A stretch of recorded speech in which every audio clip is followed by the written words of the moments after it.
we were hoping to play our best game of the year, and we probably did.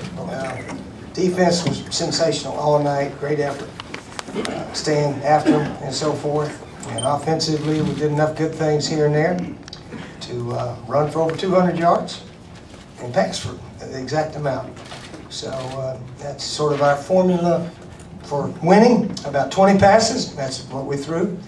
And fortunately hit 14 with no picks. But it was a good win for us. Again, we scored in the red zone, mostly touchdowns. Jay made both of his field goals, and fortunately they dropped a few potential touchdown passes. So it worked out very well for us. Kenny Miles had a super game. Really proud of Kenny coming in there and running for a bunch of yards.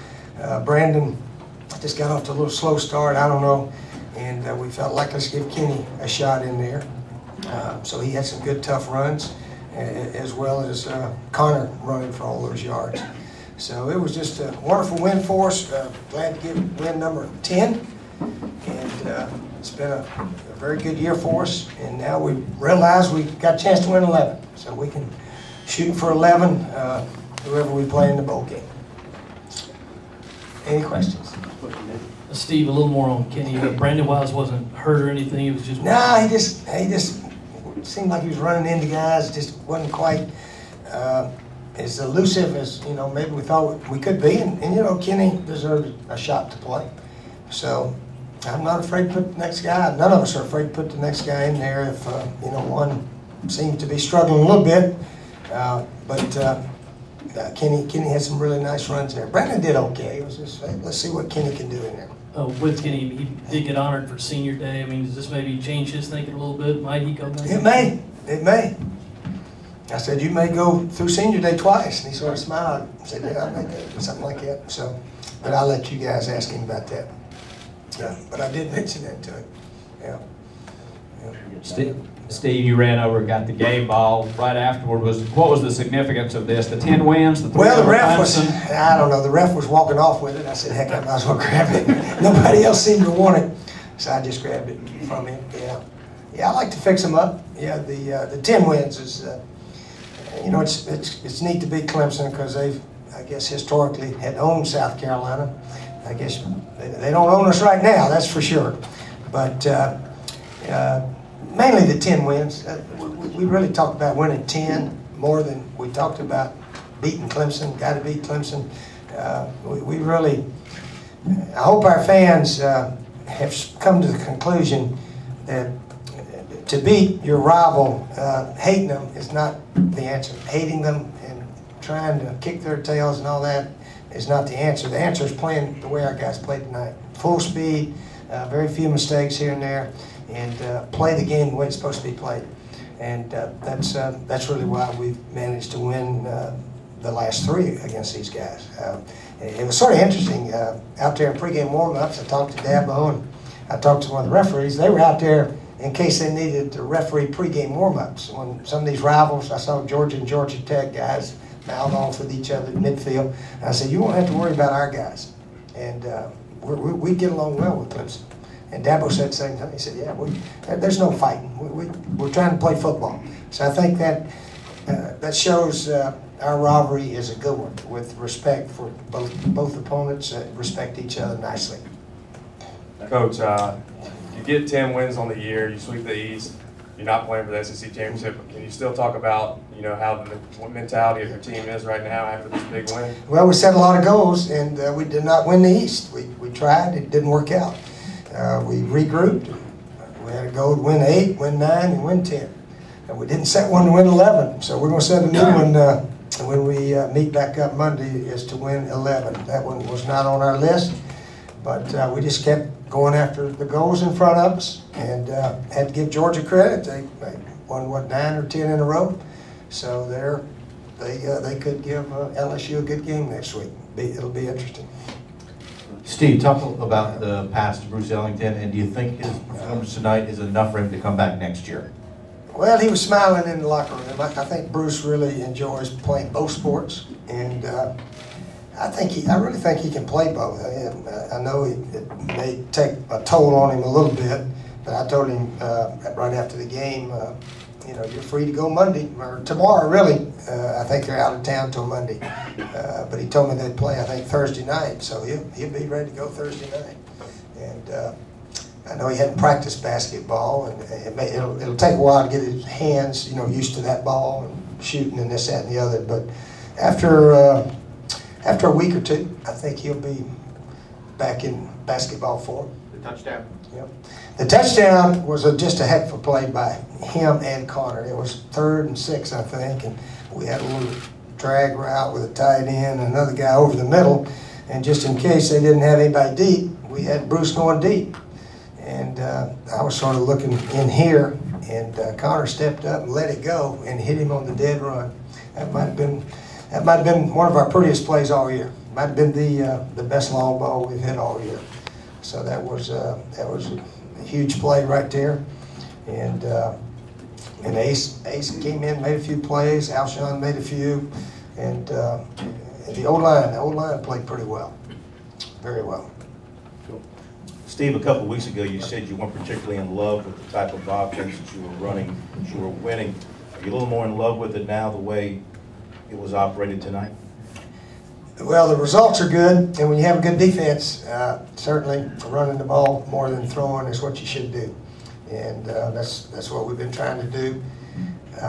You know, we'd like to throw it around a little bit better than what we have been, but again, there's nothing wrong with the way we're playing. As long as you can run the ball decently, you got a chance to score some points, and if you've got a defense like we got, then you don't need to throw every down and try to, you know, score 45 or 50 points. So what we've been doing, obviously, is best for our team, and maybe next year's team will be a little bit better passing team. I don't know. I just have to wait and see. Coach, can you talk about the play of your tight ends today? Rory. How about Buster? Yeah, Buster, he's quietly makes big play after big play, doesn't he? And we got him wide open on that little drag route. Probably should have tried it a few more times. And then he shipped the tackle and got it down there. And on 3rd down, we've been practicing that play about all year. And but Connor, I mean, the guy came clean. Connor gave him a little pump fake, ducked him, and hit him for a touchdown.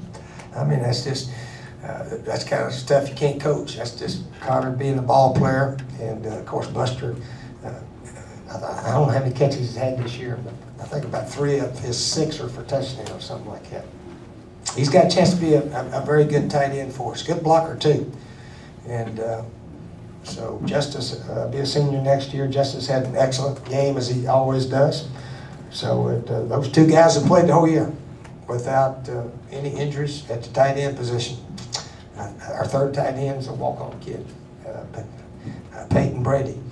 So we've gone the distance with those 2. Can you talk about how, with all the adversity and injuries, that you've had guys step up all year and still were able to win 10 games? Well, we don't emphasize, you know, guys, something bad happens. This, you know, it's unfortunate. And we do a little grieving for him, but, you know, just tell, you know, Marcus and Sean Carson and the other guys, you know, your time's coming next year. So we, you know, next guy up, let's go. And so they, it was just an opportunity for different players to go play. Yeah. Steve, you mentioned how important your defense was tonight. What did you think of the pressure you were able to get on Taj Boyd again, with doing it with 4 guys, and Melvin there on the 3rd down to the end? And Antonio coming every now and then. Yeah, Antonio off the edge. He's really fast in there.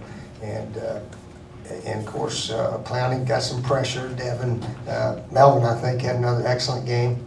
But our coverage was good too now. I mean, initially, it seemed like a lot of times, initially he had a look, and then he, you know, he held on to it. He started hesitating around, and then we were able to get him. I know that last time Melvin came in pretty clean. But we had good coverage also, as well as the good pressure on the QB. Coach, how about the way Connor played and his game management also? Well, Connor, you know, can take care of the ball and run with it, and every now and then he pulls it down when it's not there, and you know, played with no turnovers, no interceptions. So that was huge, and Yeah, he doesn't have those stupid plays. He doesn't have very many stupid plays. He's gained confidence. I mean, he was a heck of a high school quarterback now. He took his team, I think, to the semifinals or finals in the state in Georgia. So he's played before. Played well before. Steve, based on the offense you were facing today, was this the best your defense has played all season? I think it's one of the best. We had excellent games now against Vandy and Kentucky. They didn't go anywhere, those two teams against us. But a team as high potent offense as Clemson has, or used to have. Maybe I should say used to have. They've struggled the last two games, but they were very impressive early in the season, points and everything else. So it was very good to see our guys have another excellent defensive game. I just realized we were out there 37 minutes and a little bit to their 22 and something. Yeah. Steve Davion sat out the first quarter. What was that? Do you expect it to be anything to kind of linger over the next month? He just had a little academic issue that we felt like he needed some punishment. Hopefully it won't happen again. Yeah. I think we may have set a South Carolina record for fourth downs, man. Find out if we made more fourth downs this year than ever. I see we're 2 for 2 again tonight, and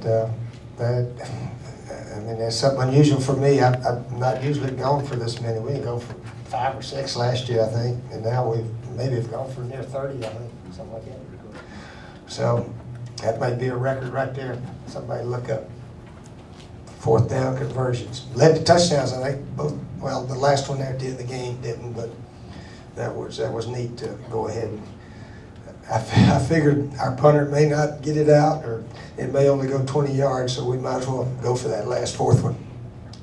So anyway.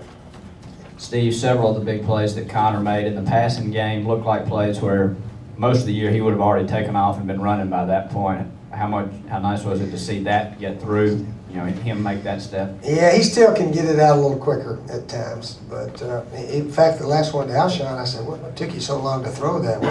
We tried to hit that almost right underneath the goalpost, and he, he waited and waited, and I don't know, but he got it to him somehow, and Alshon made a super catch there in the back of the end zone. But anyway, we got to work on him getting it out a little quicker at times. But he fired that one to Bruce Ellington, a little corner out there that he wasn't all that wide open either.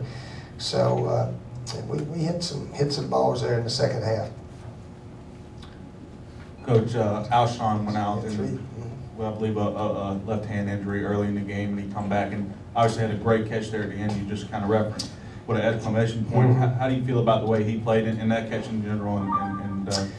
Yeah, Alshon had a little either sprain or a little minor crack in his hand. I think they listed it as a sprain, top of his hand. But they taped him up a little bit, and he was able to come back in there. We had several guys get banged up a little bit tonight. Hopefully in a month they should be ready to play. But Ronald Patrick played about the whole game at guard in there. A.J. Can got hurt, and then Terrence Campbell got hurt a little bit later. So some of those backup offensive linemen got a chance to go out there and play pretty well. Do you have a bowl game preference? Do you lobby for bowls? Do you care one way or the other? No, I don't, and I let the ADs and all those guys do that. It wouldn't surprise me if we're not back in Atlanta. That's just a guess.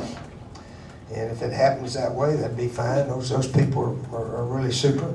Of course, I like the people in Orlando and Tampa and wherever. And I think the Cotton Bowl will probably definitely go to Arkansas. Is that correct? I don't know if we have a shot at that or not. I've never been to that one. So if that one worked out, that would be fun. But wherever they send us and so forth, we'll be fine. Anything else for Coach? I got one real quick. Coach, on the fumble on the punt, that they called interference, it didn't appear there was interference. Did the refs explain to you what they saw there? They thought our guy pushed their guy into him, something like that. That was their explanation. Anything else for Coach. All right. All right. Good night for the Gamecocks. All right, see you later. Take care, Coach.